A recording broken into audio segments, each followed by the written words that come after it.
शिवाजी महाराज का वीडियो देखा था। ये उनके ज्येष्ठ पुत्र 1657 में इनका जन्म हुआ। बचपन से आखिर तक केवल संघर्ष। 2 साल की उम्र में ही इनकी माता का देहांत हो गया। मां जीजाबाई जो छत्रपति शिवाजी महाराज की मां थी, यानी कि इनकी दादी, उन्होंने इनको पालन पोषण किया। सोचता हूं कहां से शुरू करूं और कहां लेके जाऊं। अद्भुत बालक जिसके बारे में पूरी दुनिया को पता लगना जरूरी है। 13 साल की उम्र तक 13 भाषाएं सीख चुके थे। 13 साल की उम्र तक संस्कृत के विद्वान पंडित सारी रीजनल भाषाएं, भारत की पुर्तगालियों की भाषा, अंग्रेजों की भाषा, मुगलों की भाषा, साउथ इंडियन लैंग्वेज, सारी डेक्कन भाषा, कई शास्त्र लिख डाले। ध्यान दीजिएगा, शास्त्र पढ़ डाले नहीं बोल रहा। 13 साल की उम्र तक 13 भाषा और कई शास्त्र, बुद्ध भूषण और नक्शिका जैसे वो शास्त्र और कई शास्त्र जहां पे इन्होंने अपने रायगढ़ के किलों की बात करी, गणपति का बहुत सुंदर गुणगान किया। हॉर्स राइडिंग, आर्मरी, तीरंदाजी और बॉडी बिल्डिंग, इन सब में तो इतने पावरफुल थे। एक्चुअली ना, अगर आप ध्यान से देखो तो ये एक रेयर कॉम्बिनेशन है, शस्त्र और शास्त्र दोनों के। जो बच्चा या जो व्यक्ति शास्त्र पढ़ने में बड़ा एक्सपर्ट हो जाता है ना, फिर उससे शस्त्र उठता नहीं, और जो शस्त्र उठा लेता है वो शास्त्र पढ़ने में निपुण नहीं होता। अद्भुत बाल साहित्यकार जो साहित्य पढ़ता भी था और साहित्य लिखता भी था। हुआ क्या, बुद्धि और बल दोनों बढ़ गया। 60 किलो की तलवार लेके 16 साल की उम्र में पहला युद्ध रामनगर का जीता। छोटा बच्चा होता है ना, उसका मन होता है कि पिता के साथ समय बिताए, पर पिता उस समय मुगलों से लोहा लेने में व्यस्त हो चुके थे। लेकिन एक बार छत्रपति शिवाजी महाराज ने, अभी ये 9 साल के थे संभाजी महाराज, इनको क्या बोले, मेरे साथ चलो, आगरा जा रहा हूं मैं, वहां के मुगल शासक औरंगजेब से मिलने, और घोड़े में बिठा के 1250 किलोमीटर, ध्यान दीजिएगा, घोड़े में 1250 किलोमीटर 9 साल का बच्चा पिता के साथ पीछे बैठ करके पहुंच गया आगरा। आगरा में क्या हुआ ये देख के हैरान हो गया, छोटा सा बच्चा। वहां मुगल सल्तनत के राजा उस समय जापाना क्या किया, इनकी पहले तो बेइज्जती करी, उसके बाद इनको कारागृह में बंदी बना लिया। ये बच्चा घबराता नहीं था, ये करेज इतना था कि वहीं बैठ के सोचने लगा कैसे निकलूं, कैसे पिता को निकालूं, कैसे निकलूं। पहले तो पिता को बाहर निकाला, कुछ दिनों के बाद खुद भी वहां से गायब हो गया, रायगढ़ पहुंच गया। 10 साल की उम्र में इसको महाराज ऑफ आमेर के पास भेज दिया गया कि कैसे पॉलिटिकल अलायंस को और समझ सकें। यही 2 इंसिडेंट इसके लिए बहुत हो गए थे कि कैसे ये समझे, और उसके बाद तैयारी करने लगा। हर सफल शासक के पास कोई ना कोई बुद्धिमान सलाहकार जरूर रहता है।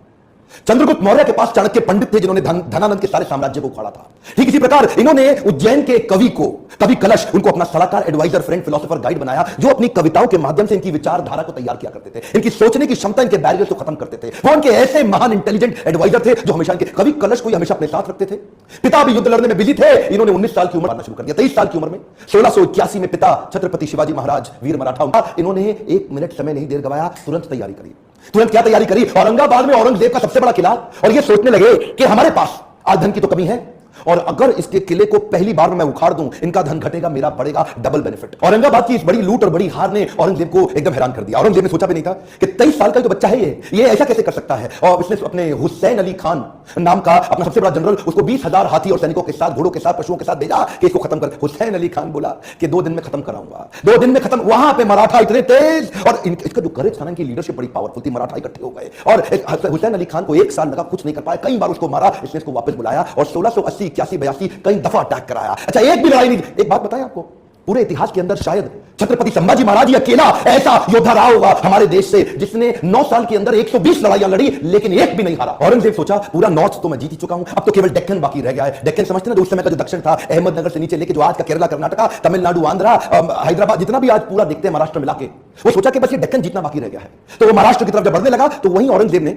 एक ट्रीटी साइन करने की कोशिश करी, एक कॉन्ट्रैक्ट साइन करने की कोशिश किया पुर्तगालियों के साथ गोवा में, ताकि समुद्री रास्ते से उनको एक और सपोर्ट मिले, उनके arms and ammunition middle east से आ सके। औरंगजेब बहुत तेज था, बोला सोचा नॉर्थ से भी सपोर्ट लूंगा, पोर्चुगीज लोगों को साथ रखूंगा, साउथ से और निकालूंगा, तीनों चारों दिशाओं से खदेड़ के खत्म कर दूंगा। ये तो छोटा सा बच्चा है। इन्होंने जैसे ही पता चला संभाजी महाराज को, सबसे पहले ये गोवा में घुस गए। गोवा में जाकर के इन्होंने पोर्चुगीज को तो उखाड़ के बहुत फेंक के मारा, और ये वापस आए। उसके बाद फिर लड़ने की तैयारी करी। मेरे हिसाब से छत्रपति संभाजी महाराज की सबसे बड़ी अचीवमेंट्स में एक अचीवमेंट तो ये रही कि इन्होंने 9 साल तक औरंगजेब को मराठाओं के बीच में घुमाता रहा।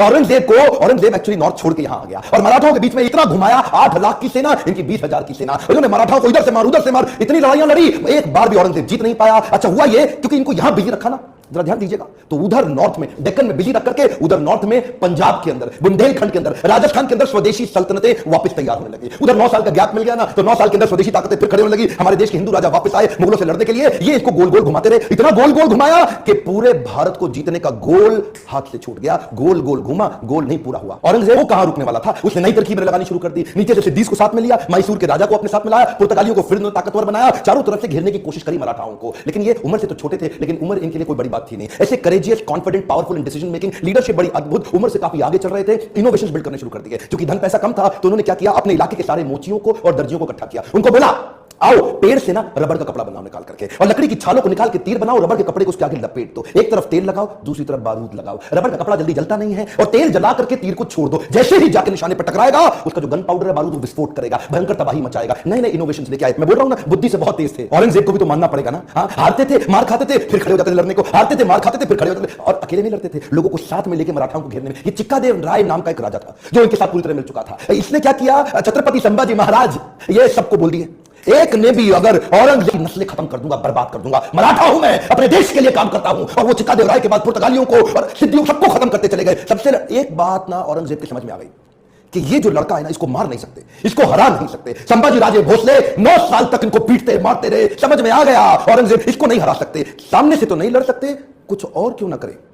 और वहीं इनके जो साले साहब थे ना, जो इनकी पत्नी के भाई, संभाजी राजे भोसले की पत्नी के भाई, वो उनको इन्होंने वेतनदारी देने से मना की, खबर लग गई। तो वही 1689 करके ने इनको ये एक ना किसी गुप्त मीटिंग के लिए अपने पार्टनर जो उनके कवि कलश उनके साथ कहीं गए थे संगमेश्वर में, और वहीं गनोजी शिर्के ने इनके एक जनरल को आर्मी के औरंगजेब के उसको बता दिया कि ये गुप्त रास्ते से जाओ, इनको आप खत्म कर दोगे। और वो लेकर के मामूली से 2000 लोगों को लेकर पहुंच गया इनको पकड़ने के लिए। 8 लाख लोग तो हरा नहीं पाए, इनको पता था नहीं हरा सकते, 2000 से हारना पड़ा। क्यों? क्योंकि धोखा दिया गया। गनोजी शिर्के बेईमान हो गए, अपना परिवार का इंसान बेईमान हो गया। हाँ, हमें तो गनोजी शिर्के ने लूटा, औरंगजेब में कहां दम था, अपनी कश्ती वहां डूबी जिधर पानी कम था। गनोजी शिर्के ने वो गुप्त रास्ता औरंगजेब के जनरल को बता दिया। ये लेकर के सिपाही सेना वहां जाके पहुंच गए, निहत्ते जाकर के उनको पकड़ लिया, कब्जा लिया, साथ में कवि कलश और इधर छत्रपति संभाजी महाराज, दोनों करते क्या ना करते 8 लाख लोग मिलकर के नहीं इनसे लड़ सके।